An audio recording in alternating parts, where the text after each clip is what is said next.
Andrew Yang. So I've been a big fan of Andrew Yang for a couple of years now, as it's no secret here on the show that I've been a fan of him. And one of the reasons why is because I think he tells it straight. I think he tells it honestly, and he's been a big proponent of universal basic income. This idea that what if we gave $1,000 a month to families in America to protect them, to provide a safety net, right? Other countries are doing it. That's how he rose to prominence during the Democratic primary. He was ahead of people like Kamala Harris in the polls. But did the mainstream media put him on their air and interview him? No, they didn't. In fact, MSNBC, it was revealed, had a moratorium on bringing him on the air. Producers were told he's not allowed on the show. Even when they put up graphics as to who was running for president on the Democratic side, guess who was left off that list? Andrew Yang's face was off the list, even though he was beating Kamala Harris in the polls. Talk about mainstream media hypocrisy, right? They also did the same thing to Bernie Sanders. So then it was no surprise then that he lost the primary, right? He didn't win. But the Yang gang is pretty darn strong, right? So then he runs for mayor of New York City. And what happens once again? The mainstream media, the New York Times and others blast him and drag his name through the mud, and that's why he loses. As a Democrat, he ran as a Democrat both times. So now, former presidential and New York City mayoral candidate Andrew Yang announced on Monday that he is changing his voter registration, making an official break with the Democratic Party. He's done. Good. He said, quote, "I've been a Democrat my entire adult life." And he said, and yet I'm confident that I no longer being a Democrat is the right thing. Welcome to the club, my friend. Yang is set to release a book titled Forward: Notes on the Future of Our Democracy later this week. So his new book will be out later this week. So he's starting now what he's calling a new third party, called the Forward Party. According to reports in his book. He hasn't really come out and saying that. So that's in like the last chapter of his book. Yang said that his new focus is on promoting adoption of open primaries and ranked choice voting. So these are going to be two of his big pushes. Curious to see if he'll be talking more about universal basic income. We'll get there in a second and the effectiveness of UBI. But so ranked choice voting. What is ranked choice voting? Well, ranked choice voting exists in Maine. And other areas are starting to really get serious about ranked choice voting. What it means is that you as a third-party candidate, if you poll well and do pretty darn well, people who vote for you get to rank who they want to be chosen in that primary or that election. So let's just say, for instance, there's three people, right? There's, there's the dwarfs, right? The seven dwarfs, right? So you've got Sleepy, Sneezy, and Grumpy, okay? The reason I'm thinking of these dwarfs is because my little girl, 5-year-old, climbed in bed with me this morning, and she said, let's play the guessing game. So for 30 minutes, I was snuggling with her, and I was asking her like different princesses, and she had to guess little things about them. So I said, all right, you need to name the seven dwarfs. And for like 30 minutes, she could not remember Dopey. So we just couldn't get through the seven dwarfs. Anyway, so that's why these dwarfs are on my mind. Anyway, so three dwarfs, okay? Sneezy, Sleepy, and who else did I say? Grumpy. Oh, good. Okay. Yeah, okay. So you're like, Grumpy is a third-party candidate, right? And I don't know that I don't know. If I waste my vote on Grumpy, if I just vote for Grumpy with the normal election system, then I'm throwing my vote away, right? That's the perception of voting for a third-party candidate, right? If I vote for the Green Party guy, then I'm really just helping the Republican or something, right? That's the idea. Well, ranked choice voting gets rid of this because now you can vote for whoever you want in the order that you want them. So if your favorite candidate is Grumpy, then you put that person up there number 1 on your ballot. Number 2, Sneezy. You like Sneezy, maybe not as much as Grumpy. Okay, and if Grumpy doesn't win, then at least you voted for, that's the next on the list. And then Sleepy is the third one. So you're not really a big fan of Sleepy, but you'll take him in a pinch. And that's how ranked choice voting works.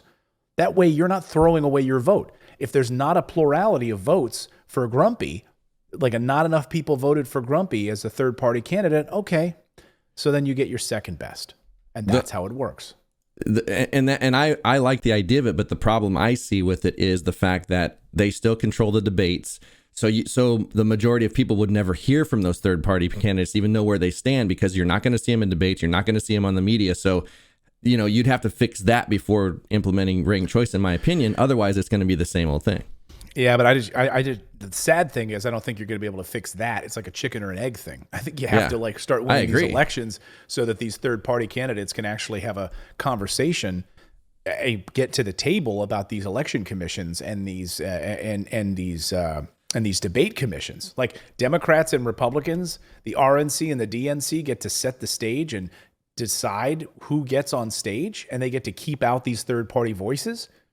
Well, and there was a third party debate that RT was trying to put on, and you didn't see it anywhere. No media covered it. Nobody else covered it. They will do all they can to suppress third party voices. I mean, look at like Ralph Nader. Ralph Nader was doing very well and got kicked out, like dragged out by police when he went to go to a debate. They didn't want him on stage. And understand that that's a private company running those debates. It's a private company that has no oversight.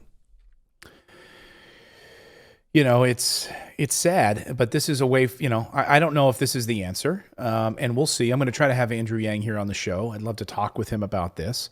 But again, ranked choice voting and open primaries so that you don't have to be a member of one particular party to vote would be transformative. Certain states already have this. I'm all for ranked choice voting. I think it's a hugely important step forward in our voting system so that we can give third-party candidates a voice. But also, of course, a big piece of his platform has been universal basic income, right? Providing people a safety net, so to speak, of $1,000 a month. That was his plan.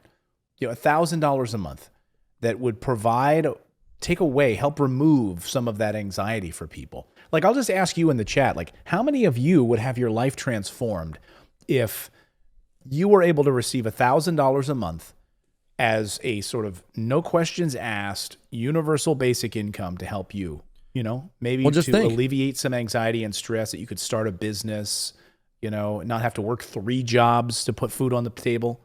A family of 2, that's $24,000 a year. That's some people's complete salary. Like, there's people that make less than that as their full-time salary. Right. And how can we pay for it? I got an idea. Get rid of the friggin' Space Force. This idea that we can't pay to help we're the richest country in the world. When anyone says that to you, that we can't afford it, just laugh in their face. Laugh in their face. And you realize we can literally spend $1 billion on Israel's Iron Dome project. We could cut the military budget in half and still be the biggest in the world. In half. Yeah. We're still 10 times larger. When you combine all of the industrialized countries together, we are 10 times larger than them combined. So cut it in half. Yeah, we cut our military industrial complex money in half, but no one will ever slash it. Alexandria Ocasio-Cortez introduced a bill last week to slash the military budget by 10%. No way. It's not going to happen. Not going to happen. And specifically the military budget just for weapons. She specifically said, we're not going to cut military pay, like the people, the employees, and the healthcare. She went specifically to make sure that wouldn't get slashed. That's ridiculous. Everywhere universal basic income has been tried, has been a success. Just looking around the map, here's Andrew Yang, right? Who really focused on that in this piece. And so look at all the places where universal basic income has been tried and has worked. Pretty remarkable. A lot of test bed, like in Finland. Look in the United States where it's been tried and tested, and it's been a great success. Look, the U.S. has done more UBI than anywhere else.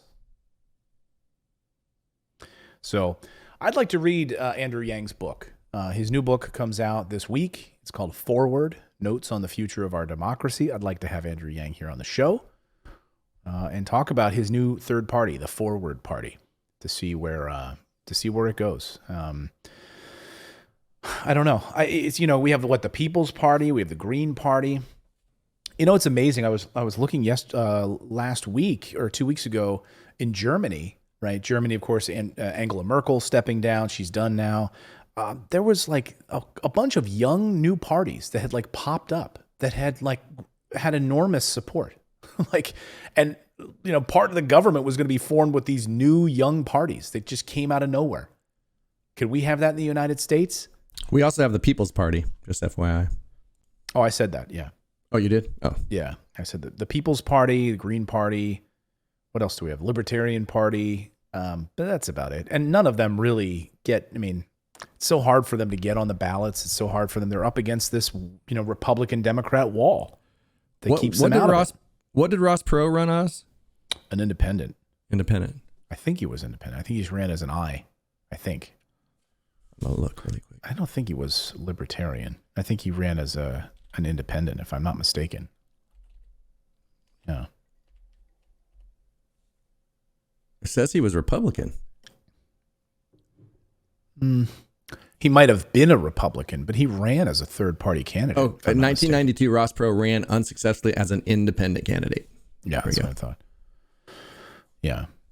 Because the argument at the time, of course, was, you're going to take votes away from George H.W. Bush, because he was more conservative. Ross Perot was more conservative. And he did. That's what happened.